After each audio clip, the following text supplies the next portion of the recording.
प्यारे भाई लोगों, महाराणा प्रताप के स्वामी भक्त घोड़े चेतक के बारे में तो एरा गेरा फलाना अपना सब जानता है, लेकिन महाराणा प्रताप के स्वामी भक्त हाथी राम प्रसाद के बारे में बहुत ही कम लोग जानते हैं, यानी ना के बराबर लोग जानते हैं। चलो आज इन्हीं लोगों को जगाते हैं और बताते हैं कि महाराणा प्रताप का स्वामी भक्त हाथी राम प्रसाद कितना पावरफुल था। भाई लोगों, राम प्रसाद और हिंदुआ सूरज महाराणा प्रताप का साथ बचपन से था। मेवाड़ियों हाथियों में से राम प्रसाद सबसे चतुर और समझदार था। राम प्रसाद को किसी भी महावत को निर्देश देने की जरूरत ही नहीं रहती थी। राम प्रसाद जब भी युद्ध में होता था तो उस पर 80 किलो की तलवार बांधी जाती थी। इतना वजन होने के कारण जब भी दुश्मन दल का हाथी या घोड़ा राम प्रसाद के सामने आता था तो राम प्रसाद उन्हें बहुत ही आसानी से मौत के घाट उतार देता था।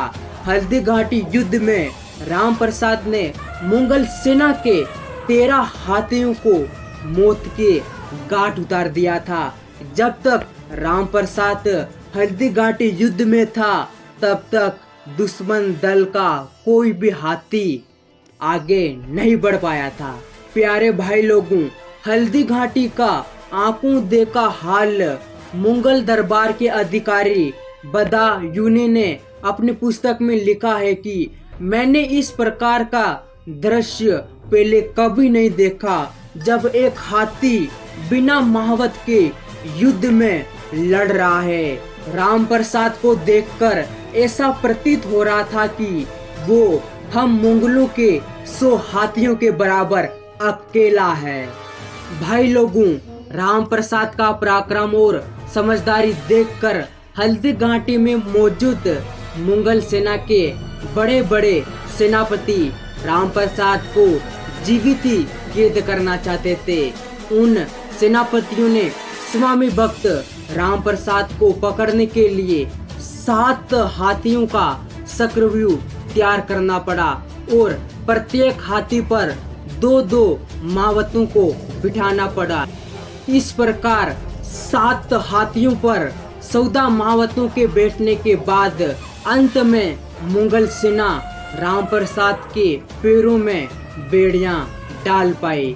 अंत में राम प्रसाद मुगलों के कैद में हो गया। जब बंदी बनाकर राम प्रसाद को अकबर के सामने पेश किया गया तो राम प्रसाद की कद काठी देखकर अकबर अचंभित रह गया और उसने आदेश दिया कि अब से ये मेरा निजी हाथी होगा और अब से इसका नाम राम प्रसाद नहीं पीर प्रसाद होगा। इस हाथी का ध्यान रखा जाए और इसके पीठ पर शाही गद्दी पहनाई जाए। 1 हफ्ते के बाद हम इस पर बैठकर शेर पर निकलेंगे। बस फिर क्या था, अकबर का आदेश पाकर सभी मुगल राम प्रसाद की खिदमत में लग गए। कोई मुगल राम प्रसाद को गन्ने खिलाने का जतन करने लगा तो कोई और मुगल उसके लिए तरबूज और केले लेकर आया, लेकिन अपने स्वामी भक्ति के लिए राम प्रसाद ने किसी भी खाने को मुंह तक नहीं लगाया और शाही गद्दी को ना अपने ऊपर रखने दिया, क्योंकि राम प्रसाद को इस बात का आभास था कि वो दुश्मन के कैद में है। राम प्रसाद एक नजर में किले के मुख्य द्वार को देखता ही रहता था, इस इंतजार में कि महाराणा प्रताप आएंगे और प्यार से उसका माथा पुचकारेंगे, जिसके चलते राम प्रसाद किले के मुख्य द्वार को बार बार देखता ही रहता था। लेकिन दुख की बात तो ये है कि ना तो महाराणा प्रताप राम प्रसाद को लेने आ पाए, ना राम प्रसाद महाराणा प्रताप के पास जा सका, क्योंकि विधाता की विधि को कोई बदल नहीं सकता।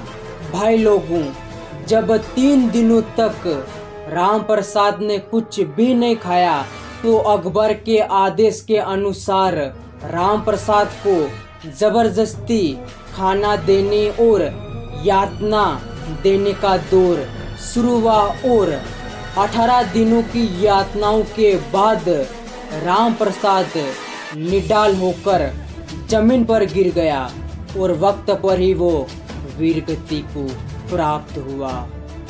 और जब इस बात की सूचना अकबर को मिली होगी तो शायद उसने ये जरूर सोचा होगा कि जिस स्वामी का हाथी ही इतना स्वाभिमानी था तो उसका स्वामी कितना स्वाभिमानी होगा।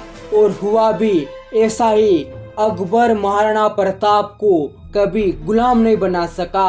अरे जिस स्वामी का हाथी अकबर का गुलाम नहीं बना तो उसके स्वामी को गुलाम बनाने का सपना देखना अकबर के लिए सबसे बड़ी बेवकूफी थी।